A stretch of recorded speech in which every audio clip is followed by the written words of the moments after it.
Hello guys, welcome back. और इस video में मैं आपको एक किताब के बारे में बताऊंगा। उसका नाम है हिडन पोटेंशियल। हिडन पोटेंशियल किताब में एक कैरेक्टर है जिसका नाम है बेनी लुइस, जो कि पॉलीग्लॉट है, आयरिश पॉलीग्लॉट। ये आयरिश पॉलीग्लॉट हैं।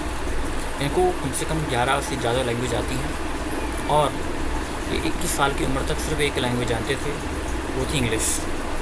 इसके अलावा कुछ नहीं जानते थे। और लैंग्वेज में इन्होंने ट्राई किया, पर वो पहले ग्रामर लिखते थे, फिर सीखते थे, फिर धीरे धीरे उसकी प्रैक्टिस करते थे, पर आज तक उन्होंने बोलने की प्रैक्टिस कभी नहीं करी थी।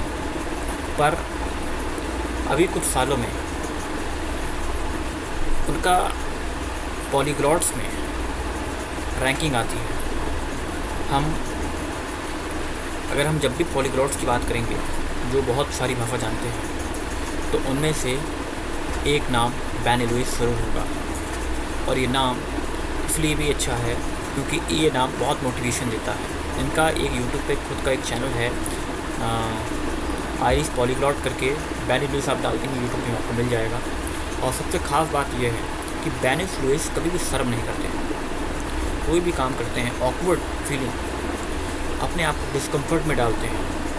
बेनी लुइस ने सबसे बड़ी सीख ये दी है कि हमें कोई भी चीज़ सीखना है, कोई भी चीज़ हमें करना है, तो हमें उसके बारे में सोचना नहीं है, बस शुरू कर देना है डे 1 से। जब हम डे 1 से शुरू कर देते हैं तो हमारे सारे इंडिसीजन ख़त्म हो जाते हैं। हम सिर्फ एक्शन पर फोकस करते हैं। और बेनी लुइस ने सबसे ख़ास बात यह है कि ये एक लैंग्वेज 3 महीने में सीख लेते हैं। हालांकि इतना प्रोफेशन तो 3 महीने में होना मुश्किल है, पर लगभग लोकल रूप से मतलब 3 महीने का टाइम भी बेसिक अपनी अंडरस्टैंडिंग डेवलप करने के लिए काफ़ी है। तो ये बेनी लुइस कर देते हैं। कैसे करते हैं? अपने आप को बहुत सारे ऐसी सिचुएशन में डाल के जो हमको अजीब लगे, ऑकवर्ड लगे, डिस्कम्फर्ट लगे। हम सब भी एक कंफर्ट के जोन में रहते हैं। ज़रा सा अगर डिस्कम्फर्ट फील करते हैं तो हम कुछ नहीं कर पाते, हमारा मतलब चक्कर घूम जाता है, थोड़ा सा प्रॉब्लम आ जाती है। पर बेनी लुइस उस चीज़ के लिए कंफर्टेबल थे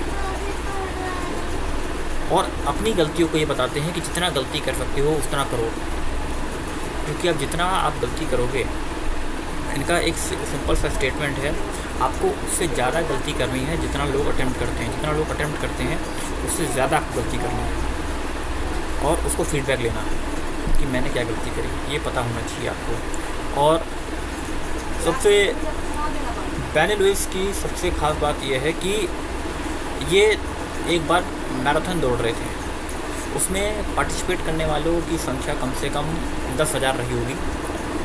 और बेनी लुइस ने उसमें पार्टिसिपेट किया और वो 10,000 में लास्ट आए। 10,000 में लास्ट आए, तब भी इनको ऑकवर्डनेस फील करने की हैबिट पड़ चुकी थी, तो इनको कुछ इफेक्ट नहीं पड़ा। पर इन्होंने बोला कि सबसे अगर कोई भी चीज़ हम सीख करना चाहते हैं तो हमें ऑकवर्डनेस, डिस्कम्फर्ट को ही फेस करके करना पड़ेगा। इसके बिना हम कुछ भी नहीं कर पाएंगे। जब भी मेरा ये खुद का पर्सनल एक्सपीरियंस है, जब हमें कुछ नहीं आता है तो हमें कम से कम कुछ महीनों का टाइम तो लगता ही है कि बस एक बेसिक उसका अंडरस्टैंडिंग डेवलप होने के लिए, कोई भी चीज़, कोई भी नया काम होने के लिए कुछ समय लगता है। और जब तक हम कॉन्शियसली नहीं देखेंगे कोई चीज़ को, तब तक हम कुछ नहीं समझ पाएंगे। और कॉन्शियसली देखने के लिए आपको एक किताब पढ़नी पड़ेगी, वो है थिंकिंग फास्ट एंड स्लो, क्योंकि आपको मिल जाएगी। Thank you for watching this video and meet next video. Thank you.